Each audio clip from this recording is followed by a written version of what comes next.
श्री गणेशाय नमः। वागर्थाविव सम्पृक्तौ वागर्थप्रतिपत्तये जगतः पितरौ वन्दे पार्वती परमेश्वरौ। श्रीमद्भागवत महापुराण तृतीय स्कंध 21वां अध्याय करदम जी की तपस्या और भगवान का वरदान। ओम नमो भगवते वासुदेवाय। विदुर उवाच स्वायंभुवस्य च मनोर्वंशः परमसम्मतः कथ्यतां भगवन् यत्र मैथुने नैधिरे प्रजाः। प्रियव्रतोत्तानपादौ सुतौ स्वायंभुवस्य वै यथा धर्मं जुगुपतुः सप्तद्वीपवती महीम।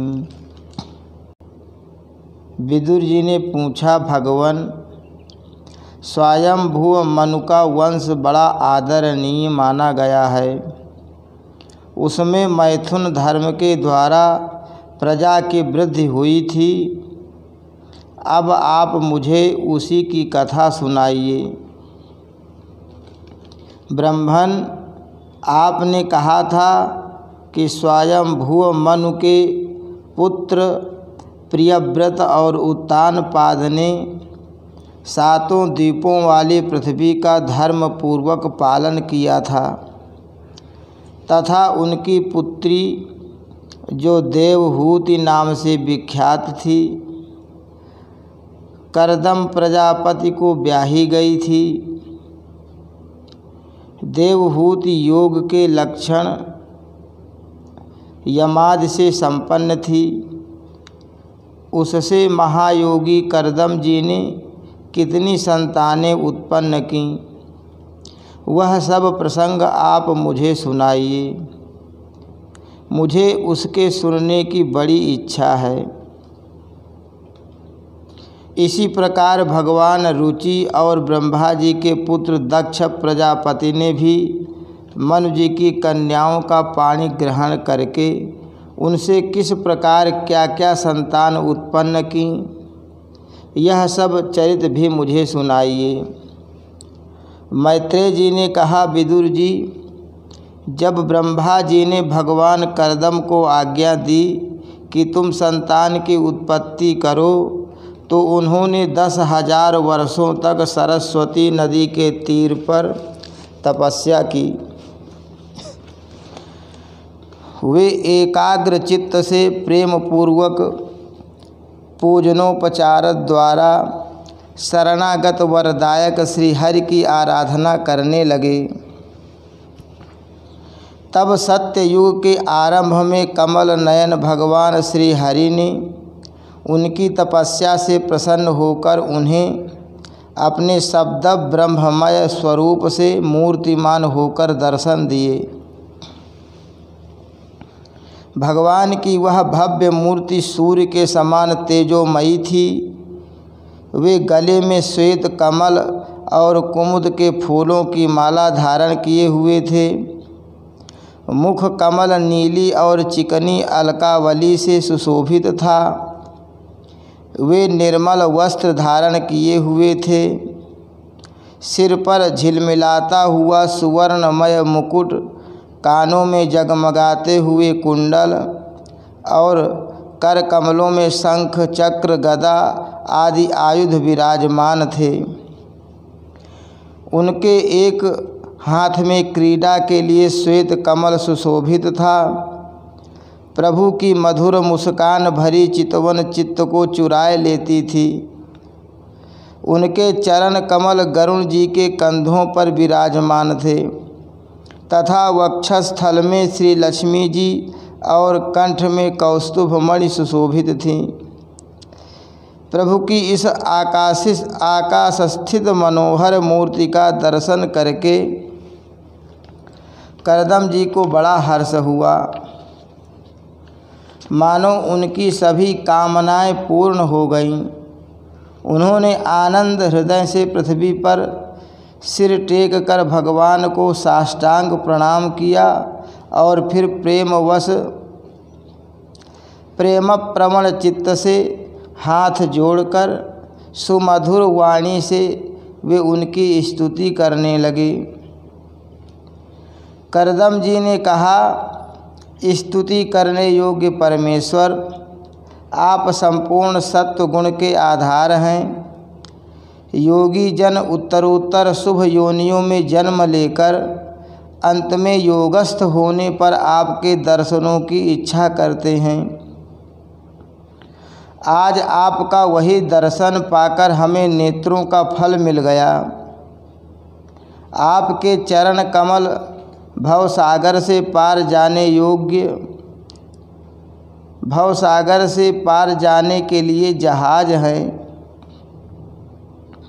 जिनकी बुद्धि आपकी माया से मारी गई है, वे ही उन तुच्छ क्षणिक विषय सुखों के लिए जो नरक में भी मिल सकते हैं, उन चरणों का आश्रय लेते हैं। किंतु स्वामिन, आप तो उन्हें वे विषय भोग भी दे देते हैं। प्रभु, आप कल्प वृक्ष हैं। आपके चरण समस्त मनोरथों को पूर्ण करने वाले हैं। मेरा हृदय काम कलुषित है। मैं भी अपने अनुरूप स्वभाव वाली और गृहस्थ धर्म के पालन में सहायक शीलवती कन्या से विवाह करने के लिए आपके चरण कमलों की शरण में आया हूँ। सर्वेश्वर, आप संपूर्ण लोकों के अधिपति हैं। नाना प्रकार की कामनाओं में फंसा हुआ यह लोक आपकी वेदवाणी रूप डोरी में बंधा है। हे धर्म मूर्ते, उसी का अनुगमन करता हुआ मैं भी काल रूप आपको आज्ञा पालन रूप पूजोपहार आदि समर्पित करता हूँ। प्रभो, आपके भक्त विषयासक्त लोगों और उन्हीं के मार्ग का अनुसरण करने वाले मुझ जैसे कर्मजड पशुओं को कुछ भी न गिनकर आपके चरणों की छत्र छाया का ही आश्रय लेते हैं तथा परस्पर आपके गुणगान रूप मादक सुधा का ही पान करके अपने क्षुधा पिपासादि देह धर्मों को शांत करते रहते हैं। हे प्रभु, यह कालचक्र बड़ा प्रबल है। साक्षात ब्रह्म ही इसके घूमने की धुरी हैं। अधिक मास सहित 13 महीने आरे हैं। 360 दिन जोड़ है। 6 ऋतुएं नेमी हाल है। अनंत क्षण पल आदि इसमें पत्राकार धाराएं हैं तथा 3 चातुर्मास इसके आधारभूत नाभि है। यह अत्यंत वेगवान संवत्सर रूप कालचक्र चराचर जगत की आयु का छेदन करता हुआ घूमता रहता है, किंतु आपके भक्तों की आयु का ह्रास नहीं कर सकता। भगवान, जिस प्रकार मकड़ी स्वयं ही जाले को फैलाती, उसकी रक्षा करती और अंत में उसे निगल जाती है, उसी प्रकार आप अकेले ही जगत की रचना करने के लिए अपने से अभिन्न अपनी योग माया को स्वीकार कर उससे अभिव्यक्त हुई अपनी सत्वादि शक्तियों द्वारा स्वयं ही इस जगत की रचना पालन और संहार करते हैं। हे प्रभु, इस समय आपने हमें अपनी तुलसी माला मंडित माया से परिच्छिन्न सी दिखाई देने वाली सगुण मूर्ति से दर्शन दिया है। आप हम भक्तों को जो शब्दादि विषय सुख प्रदान करते हैं वे मायिक होने के कारण यद्यपि आपको पसंद नहीं हैं, तथापि परिणाम में हमारा शुभ करने के लिए वे हमें प्राप्त हों। हे नाथ, आप स्वरूप से निष्क्रिय होने पर भी माया के द्वारा सारे संसार का व्यवहार चलाने वाले हैं तथा थोड़ी सी उपासना करने वाले पर भी समस्त अभिलषित वस्तुओं की वर्षा करते रहते हैं। आपके चरण कमल वंदनीय हैं, मैं आपको बार बार नमस्कार करता हूँ। मैत्रेय जी कहते हैं, भगवान की भौहें प्रणय मुस्कान भरी चितवन से चंचल हो रही थी। वे गरुण जी के कंधे पर विराजमान थे। जब करदम जी ने इस प्रकार निष्कपट भाव से उनकी स्तुति की, तब वे उनसे अमृतमयी वाणी से कहने लगे। श्री भगवान ने कहा, जिसके लिए तुमने आत्म संयमादि के द्वारा मेरी आराधना की है, तुम्हारे हृदय के उस भाव को जानकर मैंने पहले से ही उसकी व्यवस्था कर दी है। हे प्रजापते, मेरी आराधना तो कभी भी निष्फल नहीं होती, फिर जिनका चित्त निरंतर एकांत रूप से मुझ में ही लगा रहता है, उन तुम जैसे महात्माओं के द्वारा की हुई उपासना का तो और भी अधिक फल होता है।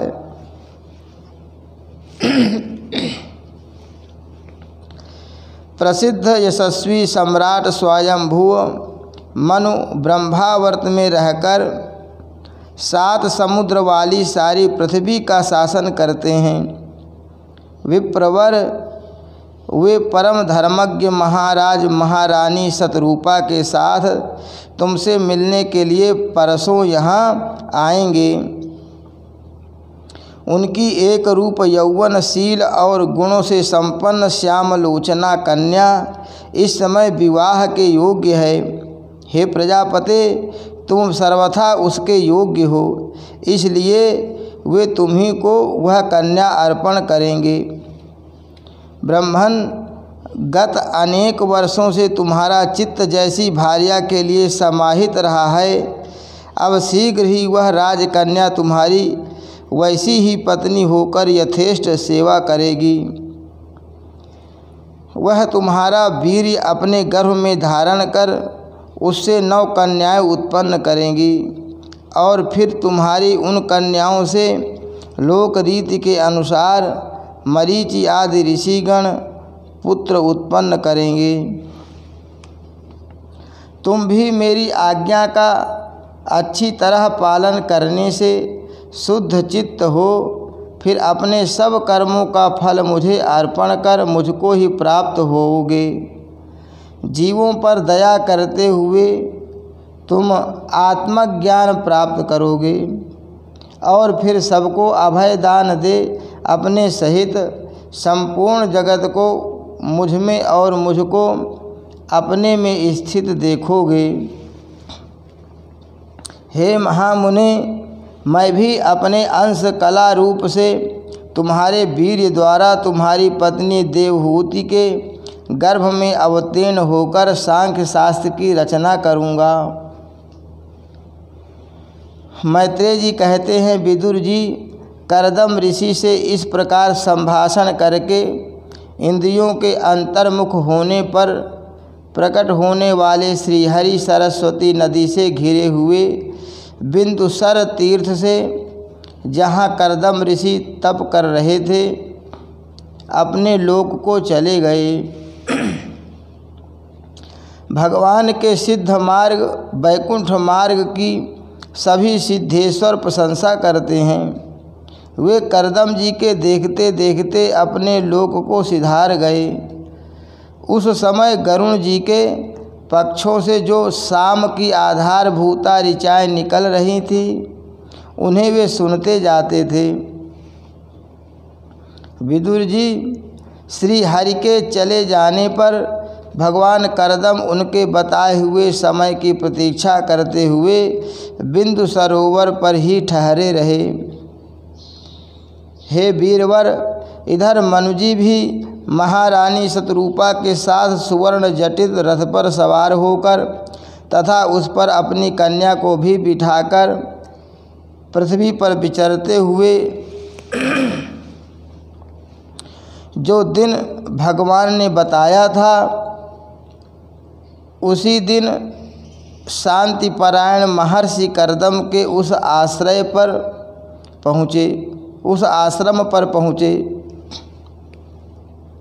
सरस्वती के जल से भरा हुआ यह बिंदु सरोवर वह स्थान है जहाँ अपने शरणागत भक्त करदम के प्रति उत्पन्न हुई अत्यंत करुणा के वशीभूत हुए भगवान के नेत्रों से आंसुओं की बूंदें गिरी थी। यह तीर्थ बड़ा पवित्र है। इसका जल कल्याणमय और अमृत के समान मधुर है तथा महर्षिगण सदा इसका सेवन करते हैं। उस समय बिंदु सरोवर पवित्र वृक्ष लताओं से घिरा हुआ था, जिनमें तरह तरह की बोली बोलने वाले पवित्र मृग और पक्षी रहते थे। वह स्थान सभी ऋतुओं के फल और फूलों से संपन्न था और सुंदर वन श्रेणी भी उसकी शोभा बढ़ाती थी। वहाँ झुंड के झुंड मतवाले पक्षी चहक रहे थे, मतवाले भंवरे मंडरा रहे थे। उन्मत्त मयूर अपने पिच्छ फैला फैलाकर नट की भांति नृत्य कर रहे थे और मतवाले कोकिल कुहू कुहू करके मानो एक दूसरे को बुला रहे थे। वह आश्रम कदम्ब, चंपक, अशोक, करंज, बकुल, असन, कुंद, मंदार, कुटज और नए नए आम के वृक्षों से अलंकृत था। वहाँ जलकाग, बतख आदि जल पर तैरने वाले पक्षी, हंस, कुरर, जलमुर्ग, सारस, चकवा और चकोर मधुर स्वर से कलरव कर रहे थे। हरिण, सुअर, स्याही, नीलगाय, हाथी, लंगूर, सिंह, वानर, नेवले और कस्तूरी मृग आदि पशुओं से भी वह आश्रम घिरा हुआ था। आदिराज महाराज मनु ने उस उत्तम तीर्थ में कन्या के सहित पहुंचकर देखा कि मुनिवर करदम अग्निहोत्र से निवृत्त होकर बैठे हुए हैं।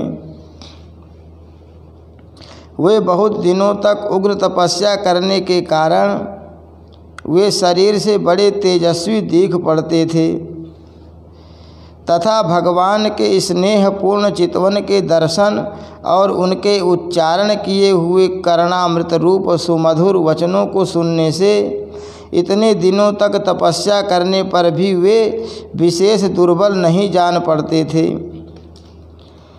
उनका शरीर लंबा था, नेत्र कमल दल के समान विशाल और मनोहर थे, सिर पर जटाएं सुशोभित थीं और कमर में चीर वस्त्र थे। वे निकट से देखने पर बिना शान पर चढ़ी हुई महामूल्य मणि के समान मलिन जान पड़ते थे। महाराज स्वयंभू मनु को अपनी कुटी में आकर प्रणाम करते देख उन्होंने उन्हें आशीर्वाद से प्रसन्न किया और यथोचित आतिथ्य की रीति से उनका स्वागत सत्कार किया। जब मनुजी उनकी पूजा ग्रहण कर स्वस्थ चित्त से आसन पर बैठ गए तब मुनिवर करदम ने भगवान की आज्ञा का स्मरण कर उन्हें मधुर वाणी से प्रसन्न करते हुए इस प्रकार कहा। हे देव, आप भगवान विष्णु की पालन शक्ति रूप हैं, इसलिए आपका घूमना फिरना निसंदेह सज्जनों की रक्षा और दुष्टों के संहार के लिए ही होता है। आप साक्षात विशुद्ध विष्णु स्वरूप हैं तथा भिन्न भिन्न कार्यों के लिए सूर्य, चंद्र, अग्नि, इंद्र, वायु, यम, धर्म और वरुण आदि रूप धारण करते हैं। आपको नमस्कार है। आप मणियों से जड़े हुए जयदायक रथ पर सवार हो अपने प्रचंड धनुष की टंकार करते हुए उस रथ की घरघराहट से ही पापियों को भयभीत कर देते हैं और अपनी सेना के चरणों से रौंदे हुए भूमंडल को कंपाते अपनी उस विशाल सेना को साथ लेकर पृथ्वी पर सूर्य के समान विचरते हैं।